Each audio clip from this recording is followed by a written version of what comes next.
ইসরায়েলের উপর নতুন করে বড় ধরনের ক্ষেপণাস্ত্র হামলা চালিয়েছে ইরান। আল জাজিরার বিশ্লেষণে বলা হয়েছে, হামলায় ইরান তাদের রণকৌশল পরিবর্তন করে আরও আক্রমণাত্মক মেজাজ গ্রহণ করেছে। এই হামলায় ক্লাস্টার ওভারহেড ব্যবহারের আলামত পাওয়া গেছে বলে জানানো হয়েছে। রাতভর চালানো এই হামলায় দক্ষিণ ও মধ্য ইসরায়েলের বিভিন্ন স্থানে ক্ষয়ক্ষতির খবর পাওয়া গেছে। ইসরায়েলি পুলিশ জানিয়েছে, তেল আবিবের দক্ষিণে রিশন লেজিয়ন এলাকায় একটি কিন্ডারগার্টেনে সরাসরি ক্ষেপণাস্ত্র আঘাত হেনেছে। স্কুলটি বন্ধ থাকায় কোনো হতাহতের ঘটনা না ঘটলেও দক্ষিণ ইসরায়েলের দুটি শহরে হামলার আঘাতের ব্যাপক ক্ষয়ক্ষতির খবর পাওয়া গেছে। ইসরায়েল দাবি করেছে, তাদের আকাশ প্রতিরক্ষা ব্যবস্থা ইরানের ছোড়া 90% বেশি ক্ষেপণাস্ত্র প্রতিহত করতে সক্ষম হয়েছে। তবে মধ্য ইসরায়েলের অন্তত 8টি স্থানে ক্ষেপণাস্ত্রের ধ্বংসাবশেষ ও বোমা পড়ার কারণে বেশ কিছু স্থাপনা ক্ষতিগ্রস্ত হয়েছে। দক্ষিণ ইসরায়েলের আরাত শহরে ইরানের একটি ব্যালিস্টিক ক্ষেপণাস্ত্র সরাসরি একটি আবাসিক এলাকায় আঘাত হেনেছে। এতে পুরো একটি এলাকা বিধ্বস্ত হয়ে গেছে এবং বহু ভবন ধসে পড়েছে। ইরানের লক্ষ্যবস্তু থেকে বাদ যায়নি ইসরায়েলের পরমাণু কর্মসূচি কেন্দ্রস্থল হিসেবে পরিচিত দিমোনা শহরও। ইরানের পরমাণু কেন্দ্রে সাম্প্রতিক হামলার প্রতিশোধ নিতে দিমোনাকে লক্ষ্য করে শনিবার দিনভর কয়েক দফা ক্ষেপণাস্ত্র হামলা চালানো হয়।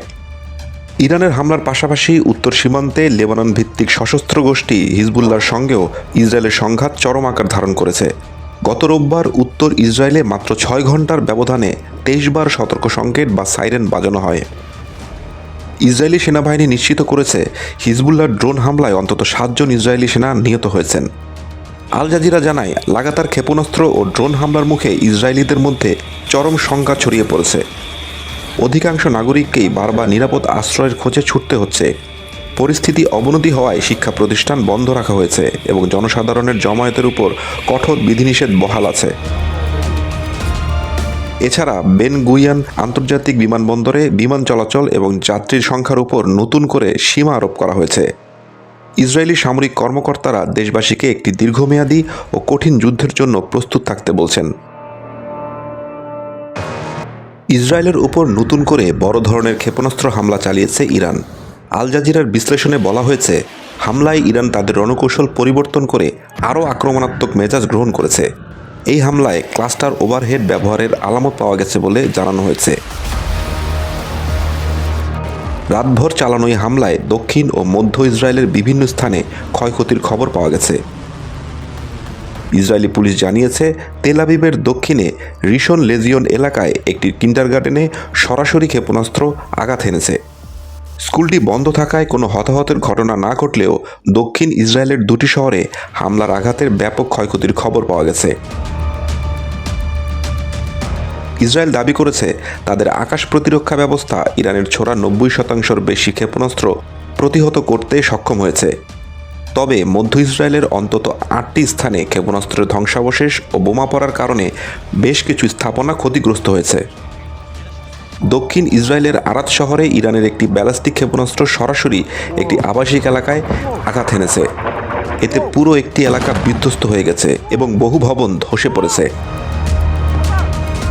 ইরানের লক্ষ্যবস্তু থেকে বাদ যায়নি ইসরায়েলের পরমাণু কর্মসূচি কেন্দ্রস্থল হিসেবে পরিচিত দিমোনা শহরও।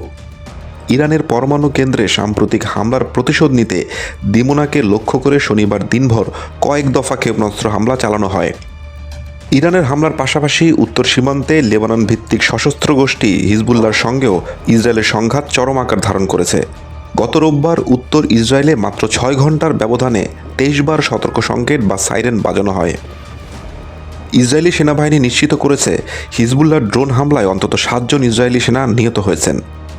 আল জাজিরা জানায়, লাগাতার ক্ষেপণাস্ত্র ও ড্রোন হামলার মুখে ইসরায়েলিদের মধ্যে চরম শঙ্কা ছড়িয়ে পড়েছে। অধিকাংশ নাগরিককেই বারবার নিরাপদ আশ্রয়ের খোঁজে ছুটতে হচ্ছে। পরিস্থিতি অবনতি হওয়ায় শিক্ষা প্রতিষ্ঠান বন্ধ রাখা হয়েছে এবং জনসাধারণের জমায়েতের উপর কঠোর বিধিনিষেধ বহাল আছে।